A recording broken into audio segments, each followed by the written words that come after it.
Good morning to all the viewers. This is our part 4 of Principles of Management. अब यहाँ पे हम लोग जो पिछला वाला वीडियो देखे थे उसमें हम लोग कवर किए थे अपना फ्यूल का प्रिंसिपल। यहाँ पे हम लोग कवर करेंगे साइंटिफिक मैनेजमेंट, यानी साइंटिफिक जो प्रिंसिपल्स हैं उनको हम लोग यहाँ पे कवर करेंगे। Scientific principles of management. सबसे पहली बात कि इसको दिया किसने था तो हम उसके बारे में थोड़ा सा बात कर लेते हैं। तो it was given by F.W. Taylor, Frederick Winslow Taylor पूरा नाम है इनका, F.W. टेलर। ये 1856 में बॉर्न हुए और 1950 में डाइड थे। इन्होंने ही बताया था कि मतलब इनका मेन जो इंटेंशन था, जैसे फ्यूल ने बताया सारा इंटेंशन जो था उनका वो वर्कर्स के बेसिस पे था, इनका सारा इंटेंशन मैनेजमेंट के बेसिस पे हुआ, वो भी ऐसा वैसा मैनेजमेंट नहीं, साइंटिफिक मैनेजमेंट के बेसिस पे। अब साइंटिफिक मैनेजमेंट मतलब इनका मेन जो रीज़न था वो ये था कि सारा जो मैनेजमेंट होगा, मैनेजमेंट में यूज़ करें हम साइंटिफिक मेथड्स, यानी सारा मैनेजमेंट हमारा साइंटिफिक मेथड्स के बेसिस पे ही डिटरमाइन हो। इसी सीक्वेंस में he has written some books also.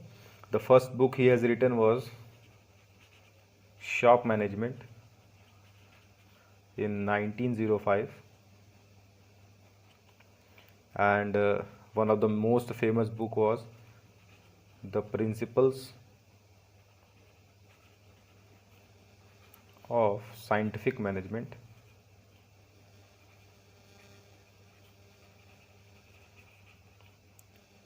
which he has written in 1911। और इसी बुक का ही हम लोग जो है थोड़ा सा पार्ट आज पढ़ेंगे इसके अपने टॉपिक में आज के।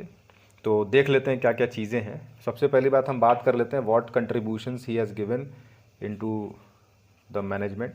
तो कंट्रीब्यूशंस की बात कर लेते हैं हम लोग। तो इनके दो कंट्रीब्यूशंस रहे हैं, जैसे कि फ्यूल के 4-5 कंट्रीब्यूशंस, इनके दो ही मेन कंट्रीब्यूशंस हैं, जिसमें first contribution was about the scientific principles. He has discovered some scientific principles for doing management, scientific principles of management, and the other one is scientific techniques. He has also described several of the techniques for doing management in a better way। लेकिन सारा के सारे चीज़ों में इन्होंने scientific चीज़ों का use किया। ये इसके खिलाफ थे कि कोई आदमी अपने एक्सपीरियंस के बेसिस पे, अपने प्रायर नॉलेज के बेसिस पे या हिट एंड ट्रायल मेथड के बेसिस पे कोई भी डिसीजन ले। ये कहते थे कोई भी decision should have a logic, और वो लॉजिक जो होना चाहिए साइंटिफिक होना चाहिए, that is based on cause and effect relationship. ये इनका जो है मेन वही थीम था। तो आज की वीडियो में we will go with the scientific principles, और नेक्स्ट वीडियो में हम लोग कवर करेंगे साइंटिफिक टेक्निक्स। तो पहला इन्होंने जो इस क्रम में जो साइंटिफिक प्रिंसिपल्स उन्होंने बताए हैं वो मोस्टली 4 ही हैं, जिसमें पहला आपका है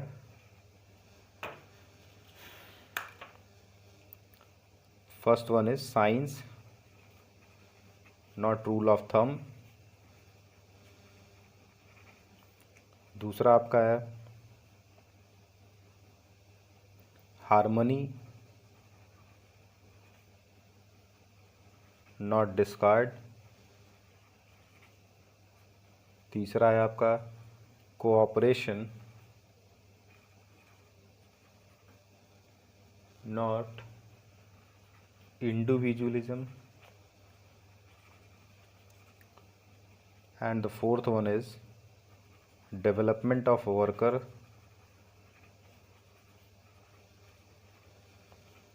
टू देयर greatest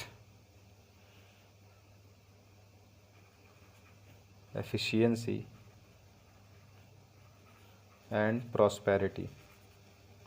ये इनके जो है 4 प्रिंसिपल्स हो गए, जो 4 प्रिंसिपल्स इन्होंने बताए हैं मैनेजमेंट में करने के लिए, जिससे मैनेजमेंट आपका बेहतर होगा। तो हम एक एक करके one by one we will see all the principles, then moving towards the first principle. तो पहला इन्होंने बताया science not rule of thumb. अब रूल ऑफ थंब जो लोग PCM बैकग्राउंड से होंगे, 10th तक तो सभी रहते हैं, उनको पता होगा रूल ऑफ थंब कुछ यूं करके रहता है, ऐसे करके कुछ हम लोग बनाते थे, जिसमें मोशन वोशन की बात करते थे, मोशन कोई बताता था, कोई कुछ और बताता था, तो ये रूल ऑफ थंब के बारे में था। यहाँ पे इनका जो थिंकिंग था वो अलग था। यहाँ पे थिंकिंग ये था, रूल ऑफ थंब का इन्होंने ये डिनोशन किया था कि जो मैनेजर्स हैं वो कोई भी डिसीजन, जो भी डिसीजन होगा, यानी जो भी वर्क होगा, मैं लिख दे रहा हूँ यहाँ पे, दैट ईच वर्क, जितने भी वर्क होंगे, each work should be based on, किस पे बेस्ड होना चाहिए, तो साइंटिफिक इंक्वायरी, साइंटिफिक इंक्वायरीज पे इंक्वायरीज पे बेस्ड होना चाहिए, ना कि नॉट ऑन, किस पे, इंट्यूशन और एक्सपीरियंस ऑफ मैनेजर, मैनेजर के एक्सपीरियंस और उसके इच्छा और एक्सपीरियंस के बेसिस पे ना हो, और hit and miss method. Hit and miss method मतलब होता है ना कि आजमा के देखते हैं, अगर लग गया निशाने पे तो ठीक है, उसको आजमा लेंगे, और नहीं तो फिर आगे बढ़ेंगे, दूसरा ट्राई करके देखेंगे। तो इन सब मेथड्स पे मैनेजमेंट नहीं होना चाहिए।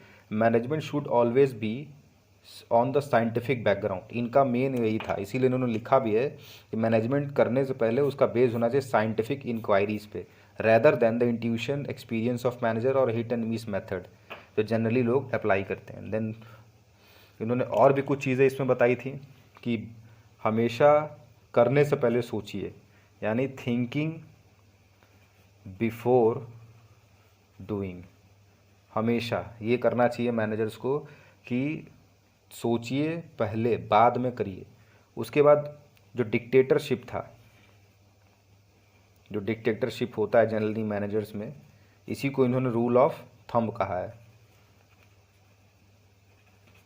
यानी डिक्टेटरशिप ऑफ मैनेजर जो होगा उसको अवॉइड करना है। उसके जगह हम क्या क्या यूज़ करेंगे, तो यूज़ करेंगे साइंटिफिक मेथड्स को। यानी वो अपने, ये नहीं कि हम मैनेजर हैं तो हम जो कह दे वो सही हो जाए, ये सब नहीं होगा। मैनेजर मतलब कि ये, इसका ये कोई नहीं है कि आप जो कहेंगे वो एकदम सही कहेंगे, उसके अलावा आप वो नहीं कहेंगे। तो ये होना चाहिए। दूसरी बात इन्होंने कुछ और बोला कि फाइंड द बेस्ट मेथड। आप बेस्ट मेथड की तलाश करिए, सर्च करिए, रिसर्च करिए उस पर, उसके बाद जो बेस्ट मेथड मिलेगा उसके बेसिस पे फिर आप उस बेस्ट मेथड को जो है फॉलो करवाइए। बेस्ट मेथड खोजिए और उसको फॉलो करवाइए बाय वर्कर्स। ये इन्होंने इस पे फोकस किया। तो ये इनकी कुछ बातें हो गई हमारी science not rule of thumb के बारे में। Then continuing towards the second topic. तो सेकेंड वाला जो था हमारा, वो दूसरा उन्होंने वो ले गए। दूसरा क्या था उस पर हम देख लेते हैं।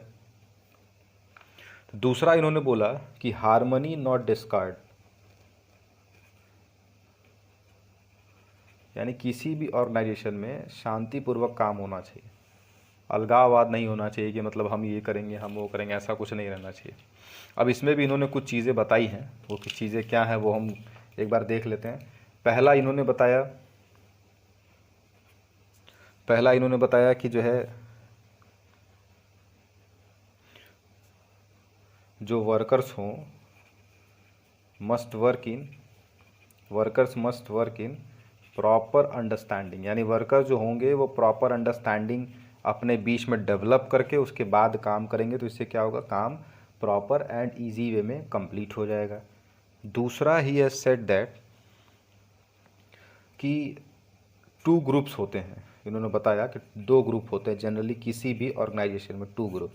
पहला ग्रुप होता है आपका वर्कर ग्रुप, जिसमें आपके वर्कर लोग आते हैं, और दूसरा ग्रुप जो होता है वो होता है मैनेजर ग्रुप, जो लोग मैनेजर के सपोर्ट में रहते हैं। एक वो ग्रुप होता है जो वर्कर के सपोर्ट में होता है। तो इनका मेन रीज़न ये था कि ये बोथ 2 गुड्स हैं, जो ग्रुप हैं, इन दोनों ग्रुप को हमको क्या करना है, तो इन दोनों ग्रुप को मिला के चलना है। ऐसा कुछ करना है कि दोनों ग्रुप जो हो जाए वो क्या हो जाए, कोलैबोरेट हो जाए एंड वर्क करें। कोलैबोरेट होकर जब ये काम करेंगे तो बहुत अच्छा। और दोनों के ग्रुप के में होता क्या है, मैनेजर ग्रुप वाले ये सोचते हैं कि मैनेजर की थिंकिंग रखते हैं कि वर्कर बेकार होते हैं और काम नहीं करते हैं, और वर्कर ग्रुप वाले ये सोचते हैं कि मैनेजर बेकार होता है। तो जो इनका जो है एटीट्यूड जो है, चेंज इन एटीट्यूड भी देखना है हमको, कि इनका चेंज इन एटीट्यूड भी होना चाहिए। ताकि ये और अच्छे से मेंटल डेवलपमेंट इनका हो पाए और अच्छे से काम कर पाए। देन उसके बाद फिर कुछ चीज़ें उन्होंने और बोला, वो उसमें से है कि जो मैनेजमेंट होगा आपका, मैनेजमेंट क्या करना चाहिए, शुड शेयर द गेन को शेयर करे वर्कर्स के साथ। और वर्कर का क्या काम बनना चाहिए, तो वर्कर काम क्या करेगा, शुड वर्क हार्ड, मतलब वर्कर को अपना काम और अच्छे से करना चाहिए, क्योंकि मैनेजमेंट जब उसके साथ गेन शेयर करने के लिए तैयार है तो वर्कर्स की भी रिस्पॉन्सिबिलिटी है कि वो वर्क हार्ड करे, मेहनत से काम करे और अच्छा वर्क करे। तो ये हमारे दो हो गए, पहला तो हो गया science not rule of thumb, और दूसरा हो गया हार्मनी नॉट डिस्कॉर्ड। अब हम देखते हैं अपना दूसरा, तीसरा और चौथा देखते हैं। ये हो गया हमारा तीसरा हमारा जो इस सीक्वेंस में वो है कॉपरेशन नॉट इंडिविजुअलिज्म। यहाँ वही है, ये होता क्या है कि ये बहुत अलग सा नहीं है, ये एक्सटेंडेड वर्जन है, एक्सटेंडेड वर्जन या एक्सटेंशन ऑफ, अब जो इससे पहले हम लोग पढ़े थे वो हार्मनी नॉट डिस्कॉर्ड वाला, हार्मनी नॉट डिस्कॉर्ड। तो हार्मनी नॉट डिस्कॉर्ड का क्या है, ये एक्सटेंशन है, पहली बात। तो दूसरी बात, इसमें जो बात बताई गई कि वर्कर्स को जो है, ये कहा गया कि वर्क इन कॉपरेशन, यानी कॉपरेट करके साथ में वर्क करेंगे तो वर्क हमारा और अच्छा होगा। इसमें work with cooperation, mutual confidence and understanding, जो म्यूचुअल कॉन्फिडेंस होता है एक दूसरे पे, एंड अंडरस्टैंडिंग, इन सब के साथ जो है हमको वर्क करना चाहिए। पहली पे ये दो बातें हो गई, पहला तो ये एक्सटेंशन हो गया हार्मनी नॉट डिस्कॉर्ड का। दूसरी बात क्या बताई गई कि इसमें work in cooperation, mutual confidence, understanding. तीसरी बात क्या बताई गई, इसमें बोला गया कि वर्कर्स को भी कंसीडर करना है, वर्कर्स कैन बी और शुड बी, मस्ट तो लिख नहीं सकते, शुड बी कंसिडर्ड, कंसिडर्ड मतलब उनको भी संज्ञान में लेना है, शुड बी कंसिडर्ड वाइल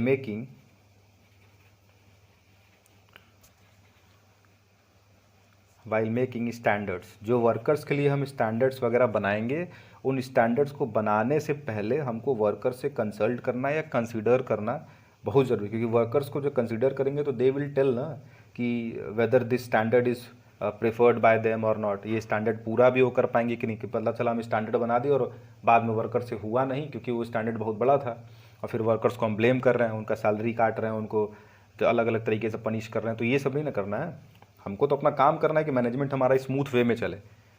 उसके बाद इन्होंने एक और बात बताई है, बोला गया कि इक्वल डिवीज़न होना चाहिए किस चीज़ का, तो equal division of work and responsibility between workers. इन्होंने एक बात ये भी बताई कि वर्कर्स के बीच में जो भी वर्क आप बांट रहे हैं वो इक्वली बांटिए। ऐसा नहीं कि भाई कोई आपका काम बढ़िया कर दे रहा तो उसको हम बढ़िया वर्क दें और कम वर्क दें और रिस्पॉन्सिबिलिटी कम दें, और जो नहीं कर रहा उसको फिर ईगो लेकर नहीं काम कराना है, काम हमको कराना है लेकिन ईजी वे में कराना है। Then the last one is development of worker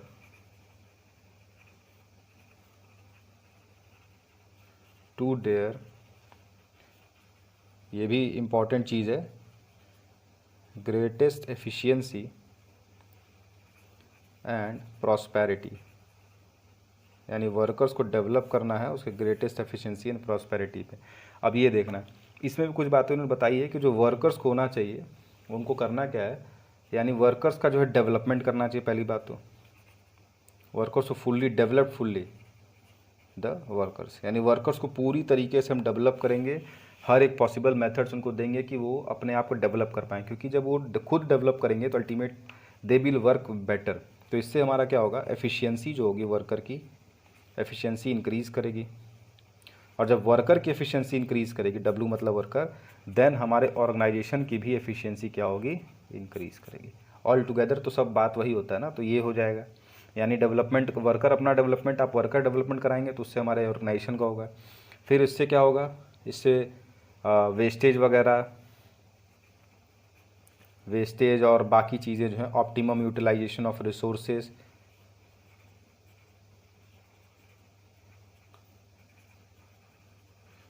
etcetera, ये सारी चीज़ें इससे होती हैं।